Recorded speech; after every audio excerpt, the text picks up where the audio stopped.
This is a neuron. These are the dendrites, the stoma, the axon, the myelin sheath, the axon terminal, and the terminal buttons. Then there's a synapse between neurons. When a neuron isn't actively sending a signal, it has a negative energy charge inside compared to the outside. This is known as the resting membrane potential and is typically around negative 70 millivolts. This happens because there is more sodium ions outside the cell and more potassium ions and negatively charged ion proteins inside. It's essentially the neuron's ready state, primed but not yet activated.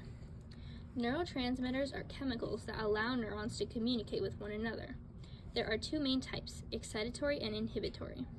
Excitatory neurotransmitters increase the likelihood that the neuron will fire by making the inside of the neuron more positive.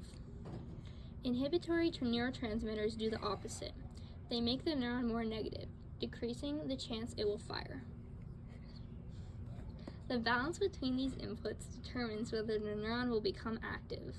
When enough excitatory signals build up and the neuron's internal charge reaches a specific point called the threshold, usually about negative 55 millivolts, an action potential is triggered. Think of the threshold as the minimum level of stimulation needed for the neuron to fire. An action potential is an electrical signal that travels down the neuron's axon. This process creates a wave of electrical activity that moves along the axon, a bit like a domino effect. When the action potential reaches the terminal buttons at the end of the neuron, it causes vesicles filled with neurotransmitters to move toward the membrane and release their contents into the synapse, the small gap between neurons. These neurotransmitters then bind to the receptors on the next neuron, and the process continues.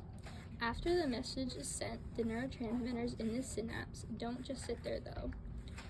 Through a process called reuptake, the original neuron reabsorbs them. This helps regulate the amount of neurotransmitter in the synapse and prepares the neuron for future signaling.